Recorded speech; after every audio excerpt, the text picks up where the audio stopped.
할렐루야. 감사합니다. 오늘 계속해서 히브리서 7장 20절부터 25절까지 두 가지 언약, 아담 언약과 그리스도 언약에 대해서 한번 공부해 보도록 하겠습니다. 먼저 본문을 읽겠습니다. 20절. 또 예수께서 제사장이 되신 것은 맹세 없이 된 것이 아니니 그들은 맹세 없이 제사장이 되었으되 오직 예수는 자기에게 말씀하신 이로 말미암아 맹세로 되신 것이라. 주께서 맹세하시고 뉘우치지 아니하시리니 네가 영원히 제사장이라 하셨도다. 이와 같이 예수는 더 좋은 언약의 보증이 되셨느니라. 제사장 된 그들의 수효가 많은 것은 죽음으로 말미암아 항상 잊지 못함이로되 예수는 영원히 계심으로 그 제사장 직분도 갈리지 아니하느니라. 그러므로 자기를 힘입어 하나님께 나아가는 자들을 온전히 구원하실 수 있으니 이는 그가 항상 살아 계셔서 그들을 위하여 간구하심이니라. 아멘. 말씀만 읽어도 은혜가 되네. 하나님께서는 우리 인간에게 두 가지 언약을 주셨습니다. 그 하나가 첫 번째 아담과 세우신 언약입니다. 아담과 세우신 언약, 여호와 하나님이 그 사람에게 명하여 이르시되 동산 각종 나무의 열매는 네가 임의로 먹되 선악을 알게 하는 나무의 열매는 먹지 말라. 네가 먹는 날에는 반드시 죽으리라 하시니라. 그러나 이 약속을 아담은 지키지 않았습니다. 언약이 깨진 거죠. 그런데 오늘 본문 22절 말씀을 보면 예수 그리스도 그분은 더 좋은 언약의 보증이 되셨다고 했습니다. 이와 같이 예수는 더 좋은 언약의 보증이 되셨느니라. 자, 첫 언약을 다시 한번 우리가 살펴보면 사람이 처음 창조받았을 때는 흙으로 지었습니다. 그리고 나서 하나님께서 루아흐, 호흡을 불어넣으셨습니다. 그래서 생령이 되었습니다. A living soul, 살아있는 영이 되었다는 것. 육이 있는 상태에서 하나님이 호흡으로 생령을 만드셨습니다. 이 생령에 대해서 잘 이해하셔야 됩니다. 생령은 죄를 범할 수도 있고 범하지 않을 수도 있는 몸입니다. 다시, 생령은 죄를 범할 수도 있고 죄를 범치 않을 수도 있는 몸입니다. 생령과 그러면 육체는 어떻게 다른가? 생령은 육체와는 달리 죽지 아니할 몸입니다. 다시, 생령은 육체와는 달리 죽지 아니할 몸입니다. 하나님은 우리를 그렇게 만드셨어요. 그래서 아담이 만약 죄를 범하면 정녕 죽으리라. 죄를 범하지 않았으면 몸은 갖고 있지만 생령으로 죽지 아니하는 몸으로 계속 살았을 것입니다. 그러나 아담이 죄를 범했습니다. 그런데 방금 우리가 창세기 2장 16절 읽은 대로 죄를 범하면 정녕 죽으리라 선언을 내리셨기 때문에 아담이 죄를 범했을 때 생령이 육체가 되었습니다. 그래서 죽음에 이르게 된 겁니다.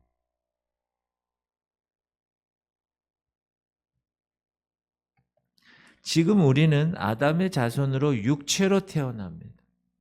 죄의 종으로 살아가기 때문에 온전히 죄 가운데서 살아갈 수밖에 없습니다. 하지만 생령으로 살아갈 당시에는 죄냐 하나님의 말씀이냐에 대해서 아담에게는 생령이기 때문에 자유 선택권이 주어졌습니다. Free will, 자유의지. 그러나 아담은 그 자유의지의 그 선택에서 불순종을 선택했습니다. 그래서 하나님이 첫 번째 아담에게 허락한 그 언약이 파기되어 버렸습니다.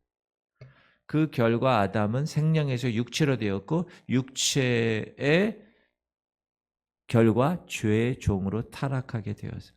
그래서 육체의 사망이 있게 된 겁니다. 그래서 그때부터 사망의 왕노릇한 겁니다.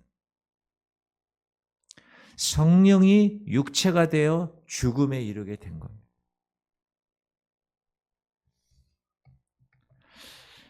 하나님은 아담을 인류의 대표자로 세우셨습니다. 그리고 생명의 언약을 주신 것입니다. 근데 아담이 실패했습니다. 그래서 아담의 실패는 모든 인류의 실패가 된 것입니다. 성경은 로마서에서 그걸 이렇게 얘기합니다.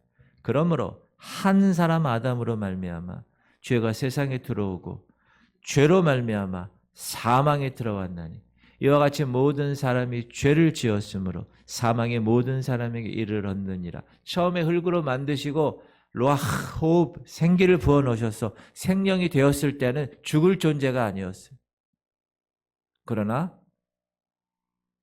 하나님의 언약을 파기한 그 이유 때문에 결과 그렇게 죽음이 왔고 우리는 죽음을 두려워하는 거예요. 어떤 사람은 율법이 생명의 언약이라고 합니다. 그러나 만약에 율법이 생명의 언약, 율법이 생명에 이를 수 있는 것이라면 하나님은 결코 그 아들을 세상에 보내지 아니하셨을 것입니다. 성경은 계속 강조하고 있습니다. 만일 능히 살게 하는 율법을 주셨더라면 의가 반드시 율법으로 말미암았음이리라. 그러나 그렇지 않았다는 거예요. 반어법을 쓴 거죠. 하나님은 불순종한 아담에게 분명 어떻게 했어요? 정령 죽으리라 하셨습니다. 이 죽음의 언도는 두 가지로 구분됩니다. 하나는 육체의 죽음입니다. 아담은 범죄함으로 이제 그 생명은 육체로 전락되었기 때문에 죽었어요. 그래서 아담이 죽었잖아요. 900 몇 살인가요? 죽었어요. 흙은 흙으로 돌아가게 되었습니다. 그러나 육체의 죽음이 하나님의 심판이 아닙니다. 육체의 죽음은 하나의 과정입니다. 심판에 이르는 과정입니다. 죄에 대한 온전한 심판은 육체에 대한 심판이 아니라 영에 대한 심판입니다. 그러므로 예수님이 이렇게 말씀하셨습니다. 몸은 죽여도 영혼은 능히 죽이지 못하는 자들을 두려워하지 말고 오직 몸과 영혼을 능히 지옥에 멸하실 수 있는 이를 두려워하라. 하나님을 두려워하라. 죄에 대한 온전한 심판은 육체에 대한 심판이 아니라 영에 대한 심판입니다. 반드시 기억하십시오.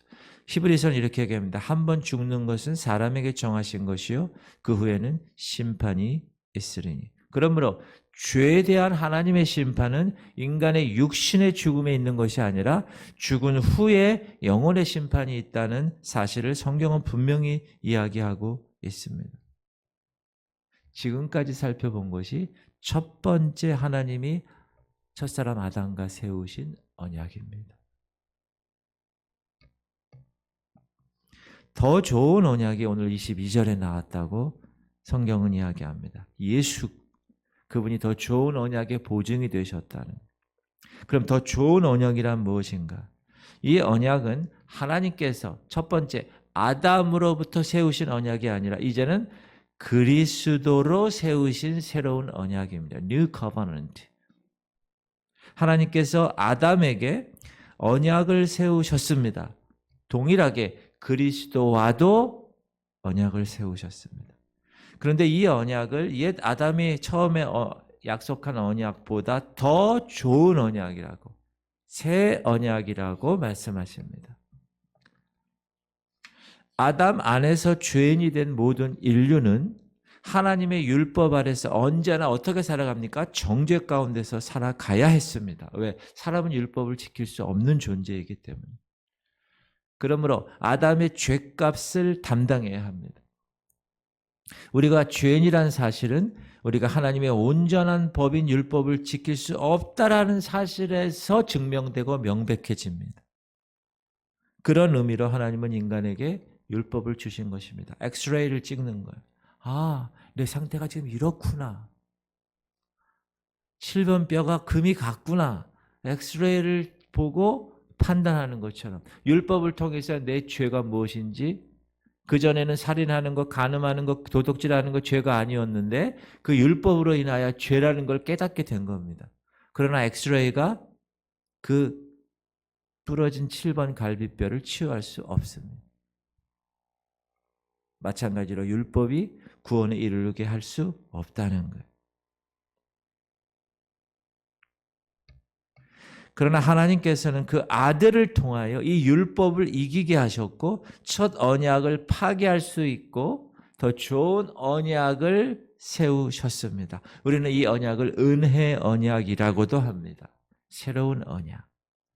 이 언약의 요지는 뭡니까? 그리스도께서 죄인의 속죄 제물이 되셔서 아담의 죄에서 해방시켜 주셨으므로 누구든지 그 그리스도 예수를 믿으면 첫 언약의 실패에서 회복될 수 있게 하신 것입니다. 이게 복음입니다.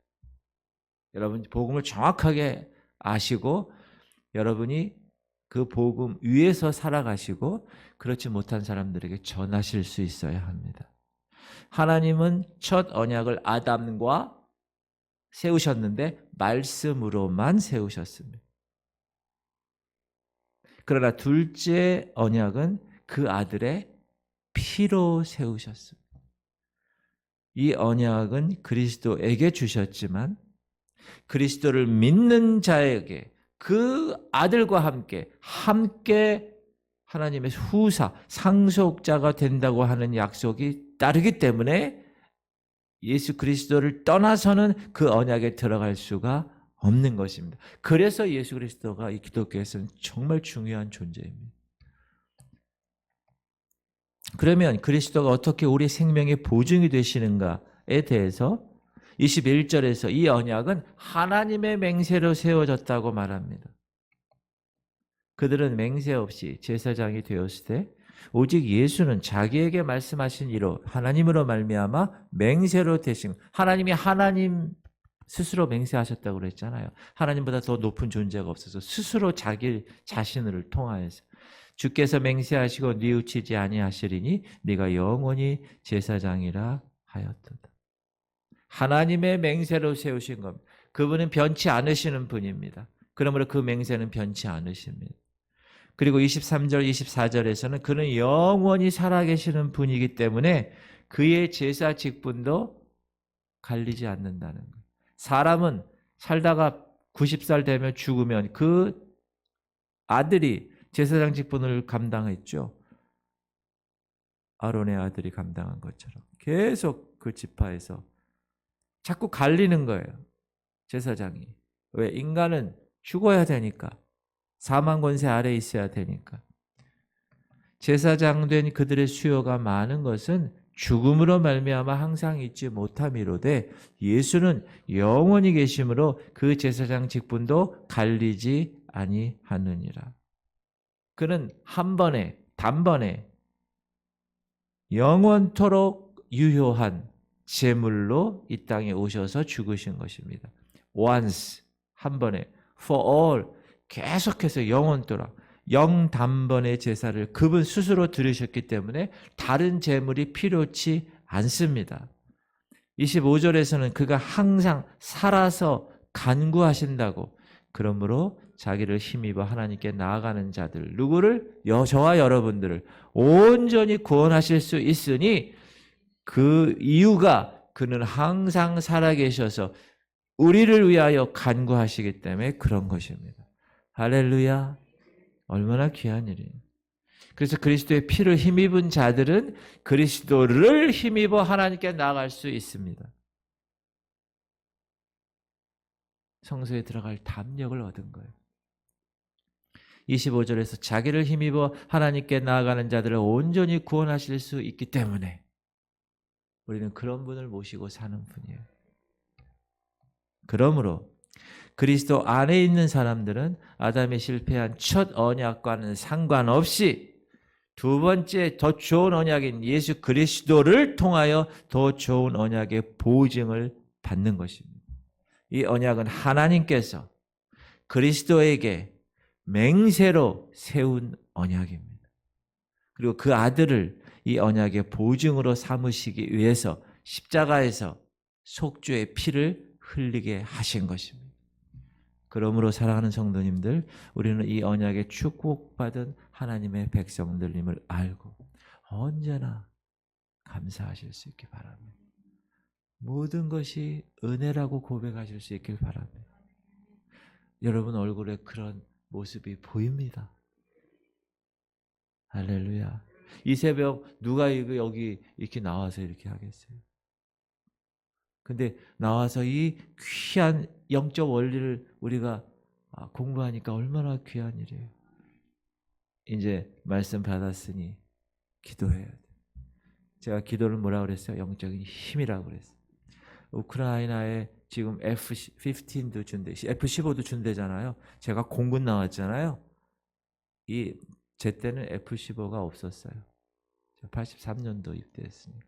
그때는 F-5 있었어요. 최신의 전투기였어요. 그런데 그걸 지금 우크라이나에게 준다는 거잖아요. 그런데 여러분, 그런 최신의 공격기가 있고 탱크가 있고 암만 무기가 있어도 그 우크라이나 용사가 힘이 없어. 그러면 그 무용지물이에요. 그 모든 무기들. 여러분 말씀 받고 다 깨달았어요. 그런데 기도하지 않아. 그러면 그 말씀의 능력의 힘이 나타날 수가 없어요. 그걸 들고 총을 쏴야 될 힘이 없어. 그러면 안 돼요. 기도는 영적인 힘입니다. 기도 외에는 이런 이유가 나갈 수 없습니다. 여러분 여러분 새벽 용사들은 기도하시잖아요. 그죠? 기도가 더 많아지길 바랍니다. 우리 교회 모든 교회. 할렐루야. 기도 제목.